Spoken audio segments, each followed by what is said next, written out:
സമൂഹമാധ്യമങ്ങളിലൂടെ അപകീർത്തിപ്പെടുത്തി മണിപ്പൂർ ഡയറിയുടെ സംവിധായകൻ മോശമായി പെരുമാറി തുടങ്ങി.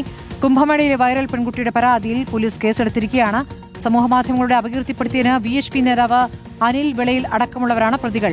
മോശമായി പെരുമാറിയതിന് സംവിധായകൻ സനോജ് മിശ്രയ്ക്കെതിരെ പോക്സോ അടക്കം വകുപ്പുകൾ ചുമത്തിയാണ് FIR രജിസ്റ്റർ ചെയ്തിരിക്കുന്നത്. കേസ് മധ്യപ്രദേശ് പോലീസിന് കൈമാറുമെന്ന് എറണാകുളം സെൻട്രൽ പോലീസ് അറിയിച്ചു. SS ശരൺ വിവരങ്ങൾ നൽകും. ശരൺ, ഇപ്പോൾ ഈ കേസെടുത്തതുമായി ബന്ധപ്പെട്ട് എന്താണ് അറിയാവുന്നത്? സനോജ് മിശ്രയ്ക്കെതിരെ പോക്സോ കേസും എടുത്തിരിക്കുന്നു. ഇതിൽ പോക്സോ കേസ് എങ്ങനെയാണ് നിൽക്കുന്നത്? അതിന്റെ വിവരങ്ങൾ കൂടി അറിയണം.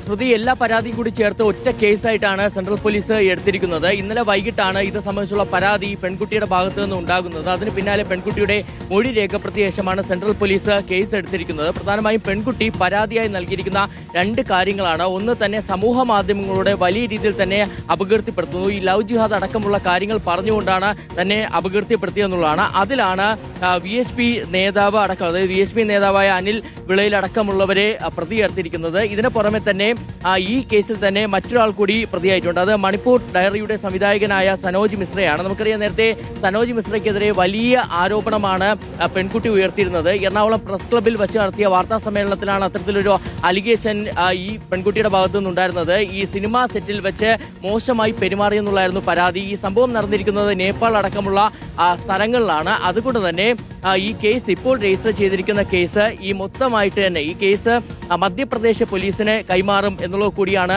സെൻട്രൽ പോലീസ് പറയുന്നത്. ഇതിൽ നേരത്തെ മധ്യപ്രദേശ് പോലീസ് എടുത്ത കേസ് വലിയ രീതിയിൽ തന്നെ വിവാദമായിരുന്നതാണ്. ഈ പെൺകുട്ടിയെ തട്ടിക്കൊണ്ടുപോയി, പ്രായപൂർത്തിയാകാത്ത പെൺകുട്ടിയെ തട്ടിക്കൊണ്ടുപോയി വിവാഹം കഴിച്ചു എന്ന പേരിലാണ് ഈ പെൺകുട്ടിയുടെ ഭർത്താവിനെ അടക്കം പ്രതി ചേർത്ത് മധ്യപ്രദേശ് പോലീസ് കേസെടുത്തിരുന്നത്. അതിൽ മധ്യപ്രദേശ് പോലീസ് ഈ പെൺകുട്ടിയുടെ മൊഴി എടുക്കാനായിട്ട് കേരളത്തിലേക്ക് എത്തുകയും ചെയ്തിരുന്നതാണ്. എന്നാൽ പെൺകുട്ടിയെ കണ്ടെത്താൻ കഴിയാത്ത സാഹചര്യത്തിൽ അവർ മടങ്ങിപ്പോയ സാഹചര്യമുണ്ട്. ഇതിനിടയിലാണ് ഇപ്പോൾ മധ്യപ്രദേശിൽ ഇത്തരത്തിലൊരു കേസ് ഉള്ളതിനാൽ തന്നെ ഇപ്പോൾ സെൻട്രൽ പോലീസ് രജിസ്റ്റർ ചെയ്തിരിക്കുന്ന കേസ് അവിടേക്ക് ട്രാൻസ്ഫർ ചെയ്ത് അവർ തന്നെ ഒരുമിച്ച് അന്വേഷിക്കട്ടെ എന്നുള്ള നിലപാടിലേക്ക് സെൻട്രൽ പോലീസ് എത്തിയിരിക്കുന്നത്.